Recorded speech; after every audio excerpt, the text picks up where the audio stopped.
I wasn't originally intending on making a video about the murder of Mike Brown, but the BS decision on Eric Garner pushed me to the limit, and now I feel like making a video on both.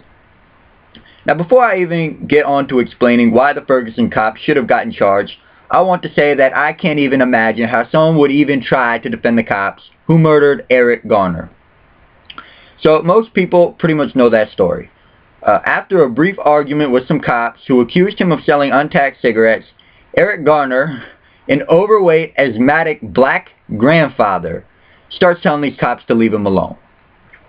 One cop tries to grab him, and he responds by pulling his arms away, something that you would expect from a man who is being harassed. Another cop responds to this by grabbing him around the neck and putting him in an illegal chokehold, while the rest of the cops bring him to the ground. And Eric Garner, who from this point on makes no attempt whatsoever to resist the cops, starts yelling that he can't breathe.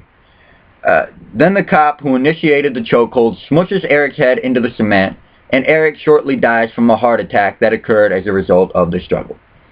The whole thing's on video, and I already knew that our justice system was screwed up, but I at least thought that this would get an indictment, but it didn't.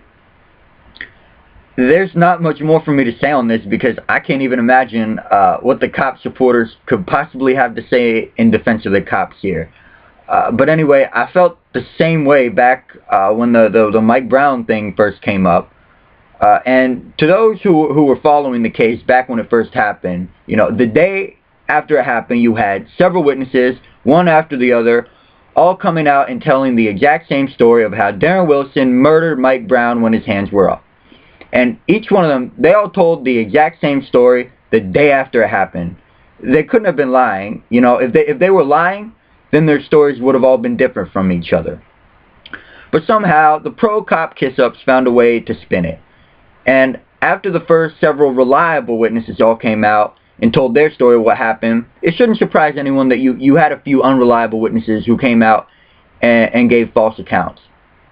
But then Wilson's people used that as some sort of excuse now that because a couple people lied, that somehow discredits all of the people who came out right after it happened and told the truth. And once Wilson came out and told everyone his own ridiculous story of how this kid with superhuman strength beat the crap out of him and charged at him even after getting pumped by multiple bullets, of course the cops are able to find some cop lovers who will always support the cops no matter what, so that they could come out and confirm the cop story, even though the pictures that were taken right after the shooting show that Wilson's face did not have a mark on it, which alone disproves Wilson's story.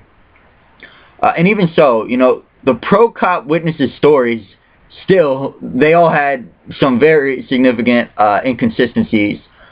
But anyway, it's because of the spin that these cop lovers have put on this case that Wilson ended up not getting indicted.